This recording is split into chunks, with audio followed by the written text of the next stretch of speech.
What happens when a young immigrant dares to break centuries of tradition? In a small training room in America, Bruce Lee made a decision that would shock the martial arts world. He began teaching kung fu to anyone willing to learn, regardless of background. It wasn't loud. It wasn't dramatic, but it was revolutionary.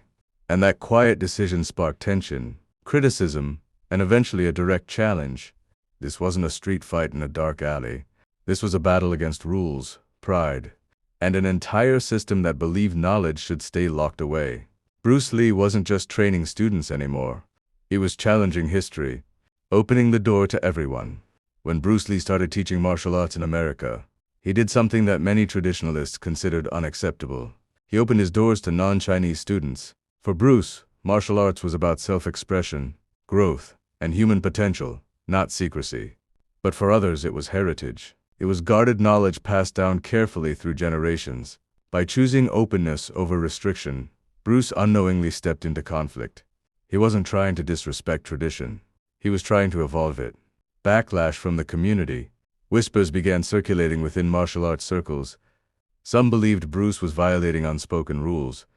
Others saw him as arrogant for thinking he could change the system. Tension built quietly. Conversations happened behind closed doors. Bruce knew resistance was growing, but he didn't retreat. He believed skill should determine respect, not race, not background, not tradition. His mindset had shifted from survival to philosophy. He wasn't interested in preserving old walls. He wanted to remove them. The challenge.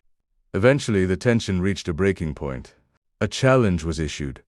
Not for fame, not for show, but as a test to see if Bruce Lee's approach deserved to continue. The room was small, the atmosphere heavy. No audience of thousands, just pressure. This fight wasn't about street dominance. It was about principle. Bruce moved with speed and aggression, but something inside him changed during that encounter. He won, but the victory didn't feel complete. It felt limited. It felt inefficient, and that realization would transform everything. Questioning tradition. After the fight, Bruce began analyzing himself more than his opponent. Why did it take longer than he wanted? Why did he feel restricted by certain movements? Why did tradition feel like a cage? For the first time, he began openly questioning the very styles he had mastered. He realized that rigid systems could slow a fighter down. Real combat required fluidity, adaptation, freedom. He wasn't rejecting martial arts, he was refining it. The birth of a new philosophy. It should be about expressing the individual. Efficiency over tradition. Simplicity over complexity. Directness over ritual. These ideas would eventually form the foundation of Jeet Kune Do, not as a fixed style, but as a philosophy of constant evolution. Bruce Lee wasn't trying to create another system. He was trying to eliminate limits. Becoming a target and a visionary. By challenging tradition, Bruce became both respected and criticized. Some admired his courage. Others saw him as dangerous to the old ways. But controversy didn't weaken him. It sharpened him. He had faced street violence. He had faced immigration struggle. Now he was facing ideological resistance. And each battle made his thinking clearer. He understood something powerful. Growth always creates friction. Outro tease.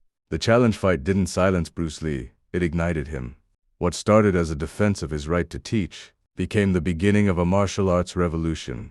In the next episode, we uncover how Bruce Lee began transforming from instructor to global phenomenon, stepping toward Hollywood, television, and a stage far bigger than any training room.